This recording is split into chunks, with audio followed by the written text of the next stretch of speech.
Hello everyone, I am Mecha Random 42, your favorite YouTube harpy. We have some more Star Wars news to talk about. Yet again, another actor calling out Disney Star Wars for their complete failure at giving us something that, everybody can at least say was mediocre, right? That's all they needed to do. Just give us one mediocre Star Wars movie that's kind of meh to go to set up the next one. But no, they couldn't do that. Now even Anthony Daniels, C-3PO himself, is disappointed in the new films. Let's see what he has to say here. Star Wars 9, Rise of Skywalker, C-3PO legend Anthony Daniels tells the Express Online he understands the backlash and has a message for his fans ahead of Episode 9. Oh, we're not upset about him. We're not upset about any of the actual actors until they start, yelling at us. But this is really interesting as well. John Boyega has been recently on kind of the, yeah, these movies aren't that great sort of side, because he knows his character is getting the short end of the deal too, while they're treating Rey like the sun shines out of her backside. And it doesn't. It really, really doesn't. She's not that interesting of a character that the world and the universe needs to revolve around her. Oh my god, I'm tired of these crap female characters where the entire universe just revolves around them. Oh, they're the key to everything. They're the secret to the... you know what? We already got one. We got one in Star Trek. We got one in Star Wars. We're gonna have one in Picard. That's... Terminator. Oh, don't get me started on Terminator. This is so frustrating that is the whole message of this, that, oh no, it doesn't matter what you do. It doesn't matter how much you struggle or strive. No, some chick who's just the magic chosen one is going to be the main focus, and she doesn't even have to earn anything. Because that is the message of all of these movies. Because that's how Kathleen Kennedy got her start. She was an affirmative action diversity hire, and she just kept failing upwards. That is it, and I'm so tired of it. And it's not Anthony Daniels' fault, even though I've heard he's can be a little pissy sometimes. It's not his fault. We still love C-3PO. It's people like that round-headed director, Rian Johnson, who comes in and is like, oh, we need more diversity in Star Wars, yeah, we need more diversity in Star Wars. Meanwhile, we have people like Rian Johnson saying, hey, we need diversity for behind the scenes in Star Wars. We need more diversity. Yeah, well, he only wants them to behind the scenes, right? But this is one of the things. They're like, oh, we need more diversity, but da-da-da. Yeah, diversity. There you go, Rian Johnson. Yet another self-indulgent anti-diversity, all-white cast from another straight white man in Hollywood. It lacks representation. Oh, but we're the trolls. We're the trolls. We're the angry ones. We're the ists. We're the istophobes. That, hypocritical Hollywood. So, no, we're not upset with Anthony Daniels or John Boyega, until they start attacking fans, and then it's like, okay. You don't get to attack the fans unless it's like a direct response to one specific person who's really, really crapping all over you. Then you can say, okay, you're a jerk. None of this, the whole entire fandom is crap because one person's a jerk online.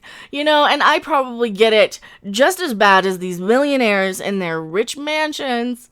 Only I don't have the rich mansion to go back to. I'm struggling on YouTube to break 10,000 views a video. So... if you do enjoy my content, why not subscribe, share, the little share button. YouTube has been throttling and doing everything they can to the smaller channels. So there has been a huge disturbance in the Force, not since the dodgy days of a certain Gungan had the fandoms been so divided or angry. No, we pretty much everybody said, yeah, Jar Jar was kind of a crap character. But he was for the kids. He was the failed attempt at the humor for the kids. So we could overlook that for the most part. Nobody I have ever spoken to, and I've spoken to a lot of Star Wars fans, nobody has said Jar Jar Binks ruined Star Wars. No, they said Jar Jar Binks was kind of an offensive character. He was uncalled for. He was only in there so little kids could laugh at him stepping in poop. He was a little overdone and a little over the top for little kids, so that's what happened. They ended up toning him back and just dialing it down completely in the next two films. And that's the thing. We've always been critical about Star Wars. But this whole new thing of, oh, all you fans are just toxic and we're going to take shots at you in our new movies because we don't like what you said about our movie. No. This is all new. This is all since people like Rian Johnson and Kathleen Kennedy and Disney took over Star Wars. Because Disney is this entitled company that thinks we just owe them something for existing. And I'm not okay with that. Huge numbers protested the divisive plot lines and the ending of Last Jedi. Yeah, we did. Major stars like Luke Hamill. Proofread your articles. Mark Hamill. Here, I'm just reading along. I'm glad I caught that one because that's an embarrassment. Mark Hamill, who plays Luke Skywalker. Luke Hamill. So this is another person. This is probably why this is so favorable. They probably have no idea what Star Wars is. Who is this? Stefan Kreis. To be fair, this person might not be a native English speaker. They might not. But seriously, proofread your articles. It's Mark Hamill. Are popularly believed to be equally unhappy. Oh yeah, he's even referred to him as Jake Skywalker. He had to pretend he's playing Jake because the character was so out of character.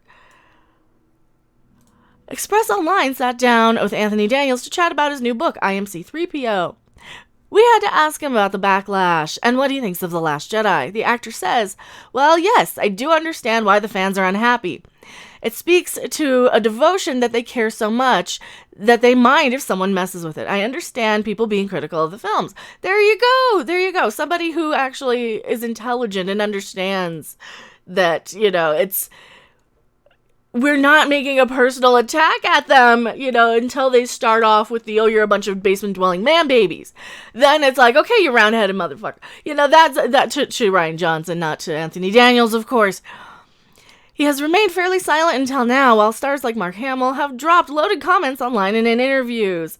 Daniels says, I know it has been particularly difficult for Hamill, lately because his new movies haven't given him much to do. I certainly recognize that and can relate to it. Yeah, they're not giving C-3PO or R2. They're not giving our Star Wars characters any Star Wars things to do. They're just kind of like, oh, we showed up and we just weren't invited. That is what it feels like. That's what it feels like. It's like, oh, we're doing Star Wars. This is exciting. Let's get our costumes. Let's get our stuff. Let's go buy our merch. Let's get our popcorn buckets. And then we show up and it's all a bunch of young kids. They're like, oh, why are you here? Why are you here? How dare you? You're just an old ist. How dare you complain? You weren't even invited here. I mean, we want your money from it, but you're not invited. You're not welcome. And that is exactly what they're doing with this new Star Wars. They're making us older fans feel unwelcome. While these new people come in with their little Raylo wanting relationships, and they're like, oh, you're just a bunch of little white dudes. Shut up. Just shut up. Now you guys are awesome. Just those people. We run into them all the time online. Those people. Daniel says, I know it has been particularly difficult. I already read that line. In these new movies, I have felt like a table decoration. And that is difficult because I recognize the character C-3PO is worth so much more. Yes, it's the glue of the trilogy. C-3PO and R2. Of all of them, they're supposed to be in every Star Wars movie as the... That's why Jay and Silent Bob are in every freaking Kevin Smith movie. Oh.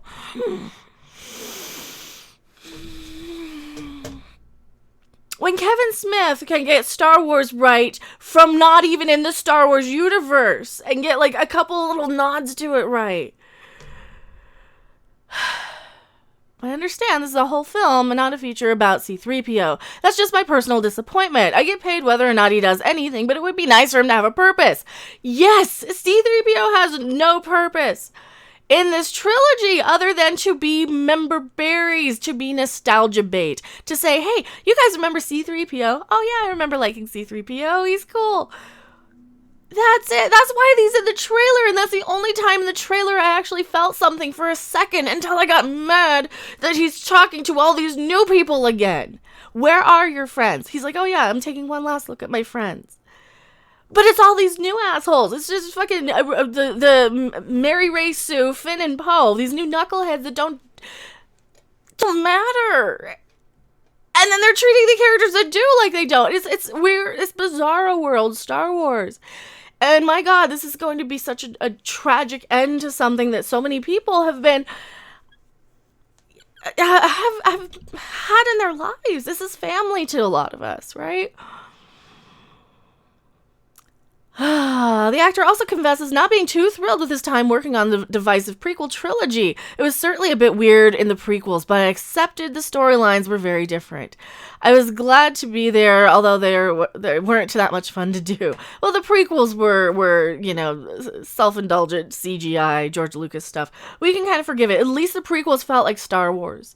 At least, and for me, I always said the prequels felt like, it's like Dad having a new electronic thing, right? He's like, oh, I want to use it all the time. We got this new electronic equipment. And that's what the prequels felt like. It's just Dad using all this new technology all the time when sometimes the old methods are better. That's what it really, really feels like one of those techno dads, right? Like he has to have the latest this, the latest gadget, the latest everything. That's what it really, really feels like. And there's nothing wrong with that. We can certainly forgive a lot of the prequels, even though they had some cringe dialogue. They still were Star Wars. They still are like, oh, hey, let's take Obi-Wan Kenobi and have him throughout the whole entire movie because he was in Star Wars and he was a huge part of it. There have been major hints that the Golden Droid will finally play a much larger role in the Rise of Skywalker. No, well, why is he saying he's disappointed and he doesn't have much to do? Yeah, I don't think so. I don't think he will. In the Red-Eyed trailer scene, hints he may have perhaps sacrificed himself or turn evil. Daniels obviously can't give much away, but teases C-3PO has a major arc. I'm very satisfied with what I had to do in this movie, and I'm very satisfied with everything I know about this movie. So this is a lot of backpedaling and saying, oh, no, I still have to do press for this one. No, go see this one. This one's amazing. Go see this one because I'm being paid to say that. And we know that that's how they are in Hollywood because we know that even some of these conventions, right? The actors have a certain amount of things that they have to do. You have to give your PR. You have to be there at, whatever convention event for a certain amount of time. You have to, and they're watching because I've talked to some of the actors who do conventions. And so same thing with press releases and with the press junkets. You still have to promote your movie. You still have to say, yeah, this movie's amazing. So I think this is a little of, yeah, it sucks, but I'm backpedaling because, oh yeah, crap, I am making this movie. Many fans have threatened to boycott the final film. Daniels has a message for them. Star Wars 9. Only this character can kill Palpatine. Who cares? I am C-3PO. Inside story. There's that. Here's his message. People should be respectfully critical. The toxicity was so shocking and unpleasant, and often wrong to be venomous and cruel against the ethos of a story about goodness. Well, and that's the thing. That's because we got a lot of it on the receiving end, and we're still getting that. Rian Johnson's new movie, I just did a video about this yesterday. Go check that one out. Rian Johnson is still taking shots at Star Wars fans in his new movie, Knives Out. Because he's basically basing some of the characters about the angry, toxic Star Wars fan. Seriously, dude. Get over yourself, Rian Johnson. I get tweets from people saying they'll never watch another Star Wars film ever again. Well, I bet they do. Everybody needs to see how it ends. And that's the problem. That's why it's going to make a lot of money. But, there's other ways to watch this movie without rewarding their bad behavior and their treatment of the fans. Because it's one thing to say, hey, you guys are you're going a little over the line. But it's another thing to go out of your way to take shots at Star Wars fans. Right? And that's what a lot of these filmmakers have been doing. Not so much the actors so much. When they do, I call them out on it. Oh, don't get me wrong on that. And I hope they do because from everything I've seen so far, it's really rather good. Yeah. You know what though? He's saying that he doesn't have a lot to do. He's saying he's not very... He's saying he's disappointed in it. But then he backpedals, right? So which is it? Here's the thing. Movies are not mandatory. You do not have to see this movie, especially opening weekend, if you don't want to. And they're going to paint this like there's this giant organized boycott to reject the film, right? And if you choose not to see it, that is within your right. That is not, in my opinion, an organized boycott. That is voting with your dollar, and that is saying, hey, movies aren't mandatory. I can see this anytime. I don't need to see this opening night. I can go and watch a review. Everything's already been leaked online. I can watch a non-spoiler review to see if it's even worth my time seeing. And that's what I think a lot of people are going to end up doing.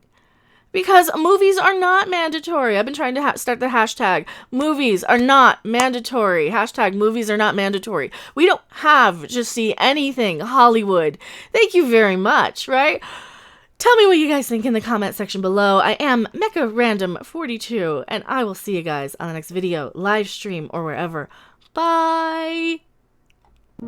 Thanks for watching. If you liked it, make sure to hit that like button. And if you want to see more, don't forget to subscribe. See you in the next video. Bye!